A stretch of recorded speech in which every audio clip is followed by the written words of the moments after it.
Bismillahirrahmanirrahim. Assalamualaikum warahmatullahi wabarakatuh. Alhamdulillahirrabbilalamin. Wassalatu wassalamu ala asrofil anbiya'i wal mursalin sayyidina Muhammadin wa ala alihi wa sahbihi ajma'in, amma ba'd. Oke, langsung saja. Di sini kami bermaksud untuk mempresentasikan atau menjelaskan hasil kerja kelompok kami yang berupa karya ilmiah makalah dengan judul mengenal lebih usul fiqh. Oke, yang pertama pengertian usul fiqh. Usul fiqh adalah ilmu yang mempelajari dasar-dasar dan prinsip-prinsip hukum Islam. Nah, jadi kajian dalam usul fiqh ini adalah dasar-dasar hukum syariat Islam, mempelajari dasar-dasar hukum syariat Islam serta cara mengambil hukum dari sumber-sumbernya.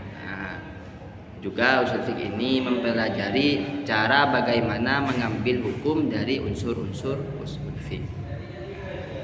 Kemudian pertama, secara etimologi atau secara bahasa, usul fiqh itu berasal dari kata asal,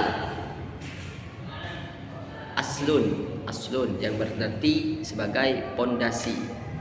Sedangkan kalimat fiqhun berarti pemahaman atau pengertian. Kemudian secara istilahnya atau secara terminologinya, yaitu usul fiqh adalah ilmu yang mempelajari dasar-dasar atau prinsip hukum Islam seperti yang saya jelaskan tadi. Jadi usul fiqh itu adalah mempelajari dasar-dasar atau prinsip, atau lebih jelasnya mempelajari kaidah-kaidahnya, kaidah-kaidah hukum syariat. Yang kedua, unsur-unsur usul fiqh.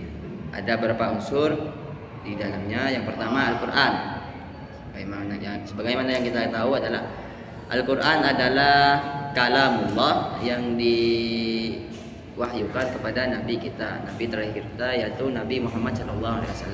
Nah, Al-Qur'an ini sebagai sumber utama dalam hukum Islam. Jadi unsur-unsur usul fiqh terdiri, yang pertama itu terdiri dari Al-Qur'an. Yang kedua yaitu hadis. Apa itu hadis? Hadis adalah perkataan atau perbuatan dan takrir perkataan atau perbuatan dan takrir Nabi Muhammad SAW yang diriwayatkan oleh para sahabat. Kemudian ijma ini adalah kesepakatan ulama tentang suatu hukum. Jadi ijma ini adalah sebuah persetujuan ulama dalam menentukan hukum syariat. Yang ketiga qiyas. Qiyas ini analogi untuk menentukan hukum. Qiyas ini sederhananya yaitu menyamakan, persamaan, disamakan gitu. Hukum ini dengan hukum yang lainnya itu disamakan hukumnya. Mungkin itu dari saya. Penjelasannya akan dilanjut oleh teman saya, Ustaz Fahmis Fakih Maskuri. Waktu dan tempat kami persilahkan. Bismillahirrahmanirrahim. Saya akan melanjutkan penjelasan dari teman saya, yaitu Ahmad Syekhul Islam. Di sini saya akan menjelaskan tentang sejarah usul fiqh. Sejarah usul fiqh periode awal, yakni dari abad 1 sampai 2 Masehi atau 7 abad 1 sampai 2 Hijriah atau 7 sampai 8 Masehi. Zaman Nabi Muhammad SAW, yakni pada tahun 570 sampai 632 Masehi, beliau menetapkan dasar-dasar hukum Islam melalui wahyu dan sunnah. Pada zaman sahabat,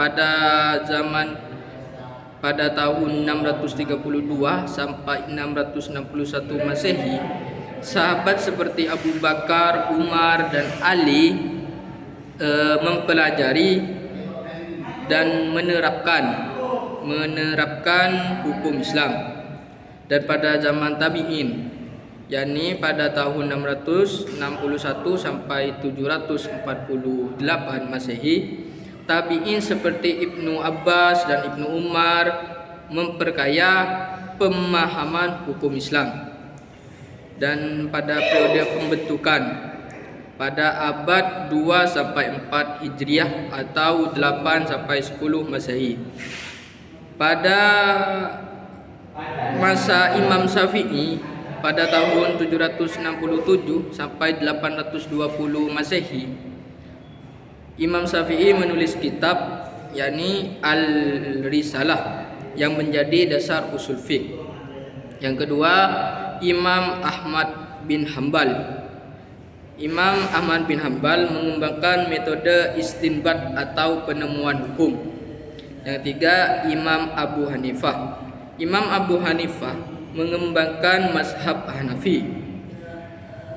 Untuk selanjutnya, periode pengembangan. Periode pengembangan ini terjadi pada abad 4 sampai 6 Hijriah atau 10 sampai 12 Masehi. Yang pertama, dalam periode pengembangan ini ada Imam Al-Ghazali. Imam Al-Ghazali menulis buku yang berjudul Al-Mustafa yang menjadi rujukan utama usul fiqh. Dan yang kedua ada Imam Al-Syatibi. Dia menulis Al-Mufaqat yang memperkaya teori usul fiqh. Yang ketiga ada Imam Ibnu Taimiyah yang mengembangkan teori usul fiqh dan memperkuat metode istinbat. Pada periode klasik ini terjadi pada tahun 7 sampai 10 Hijriah atau 13 sampai 16 Masehi. Tokoh yang pertama pada periode klasik ini yakni adalah Imam Ibnu Qayyim Al-Jazwiyah yang menulis Al-I'lam Al-Muwaqqi'in yang memperkaya usul fiqh. Dan yang kedua ada Imam Al-Suyuti yang menulis Al-Ittiqan fi Ulum Al-Quran yang memperkaya pemahaman Al-Quran. Untuk selanjutnya yakni periode modern. Pada periode modern ini terjadi pada abad 11 sampai 14 Hijriah atau 17 sampai 20 Masehi. Tokoh dalam periode modern ini ada 3 tokoh. Yakni tokoh yang pertama ada Muhammad Abduh. Muhammad Abduh ini mengembangkan pemikiran modern tentang usul fiqh. Dan tokoh yang kedua yakni Rasyid Ridha yang mengembangkan teori usul fiqh modern. Yang ketiga Abdul Wahab Khalaf yang menulis ilmu usul fiqh yang menjadi rujukan modern. Dan yang terakhir pada periode kontemporer. Pada periode kontemporer ini terjadi pada tahun 14 Hijriah atau 20 Masehi sampai sekarang. Yang pertama, pemikiran modern tentang usul fiqh terus berkembang. Dan yang kedua, penggunaan teknologi dalam pengajian usul fiqh. Yang ketiga, perdebatan tentang aplikasi usul fiqh dalam konteks modern. Mungkin ini saja yang bisa kelompok kami sampaikan. Kurang lebihnya mohon maaf. Assalamualaikum warahmatullahi wabarakatuh.